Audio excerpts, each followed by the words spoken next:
لوگ سمجھتے ہیں کہ زنا کرنا بہت بڑا گناہ ہے، جبکہ حدیث یہ کہہ رہی ہے کہ الغیبت اشد من الزنا، غیبت جو ہے وہ زنا سے زیادہ سخت ہے۔ جبکہ لوگ تو کہتے ہیں کہ یار ہم زنا نہیں کرتے، الحمدللہ اللہ کی فرمانبرداری کر رہے ہیں، ہم زنا سے محفوظ ہیں، جبکہ دن میں بھر بھر کے غیبتیں کرتے ہیں۔ بھائی تم یہ زنا ہی کر رہے ہو اور کیا کر رہے ہو، کیونکہ یہ جو تم غیبت کر رہے ہو یہ زنا سے زیادہ سخت ہے۔ اب سوال یہ ہے کہ غیبت جو ہے زنا سے زیادہ کیوں سخت ہے؟ وہ اس لیے کہ زنا اگر آپ کرتے ہیں، توبہ کرتے ہیں، معافی مانگتے ہیں، اللہ آپ کو معاف کر دے گا، لیکن آپ لوگوں نے کسی کی غیبت کی تو جب تک وہ بندہ نہیں معاف کرے گا اس وقت تک اللہ بھی معاف نہیں کر سکتا، کیونکہ یہ حقوق الناس کے اندر آتا ہے۔ لوگ سمجھتے ہیں کہ شراب پینا زیادہ بڑا گناہ ہے، جبکہ کسی کا مذاق اڑانا یہ شراب سے زیادہ بھی سخت گناہ ہے اور بڑا گناہ ہے۔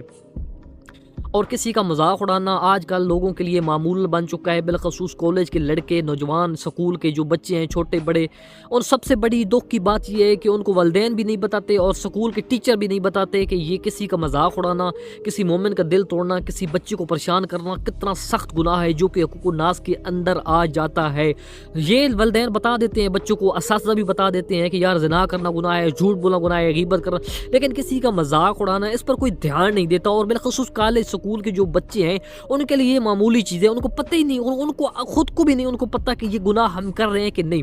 بالخصوص کسی ایک بچے جو سادہ سا بچہ ہوتا ہے، 3-4 مل کر اس کو جگتے مارتے ہیں، اس کا دل توڑتے ہیں، اس کی مذاق بناتے ہیں، ہر ایک بچہ دوسری کی مذاق بنا رہا ہے اور ان کو پتہ ہی نہیں ہے کہ یار یہ حقوق الناس کے اندر آتا ہے، یہ کتنا تکلیف دہ ہے۔ جو قیامت والے دن جو حشر ہوگا نا کسی کا مذاق اڑانے والا، کیونکہ اللہ تعالیٰ نے اپنے بندوں کا بہت خیال رکھا ہے، جو اللہ کے بندے ہیں نا ان کے معاملے میں اللہ کسی کو معاف نہیں کر سکتا، یہ حقوق الناس کے اندر آتا ہے۔ وہ سمجھتے ہیں کہ چوری کرنا بہت بڑا گناہ ہے، جبکہ جو کسی پر تہمت لگانا، یہ چوری کرنا یہ ایک برابر گناہ ہے۔ اگر آپ کسی کو 1 لاکھ روپے چوری کرتے ہو، اگر آپ کسی پر تہمت لگا دیتے ہو تو ان میں کوئی فرق نہیں ہے، یہ برابر ہے۔ کسی مومن پر تہمت لگانا، آج لوگوں کو اس بات کا اندازہ ہی نہیں ہے کہ کسی پر تہمت لگانا، الزام لگانا کتنا بڑا گناہ ہے۔ میں سمجھتا ہوں کہ غیبت کے برابر کسی پر تہمت لگانا، بلکہ غیبت سے زیادہ، کیونکہ غیبت وہ ہوتی ہے جو اس نے وہ جرم کیا ہو اور آپ لوگوں کو بتاتے پھریں، لیکن تہمت وہ ہے جو اس نے کیا ہی نہیں، اس کا قصور ہی نہیں ہے تو آپ لوگوں کو بتاتے پھرتے ہیں۔ تو یہ جو تہمت لگانا ہے یہ غیبت سے زیادہ سخت گناہ ہے۔ لوگ اس کی طرف متوجہ نہیں ہے، لوگوں کو پتہ ہی نہیں ہے کہ کسی پر تہمت لگانا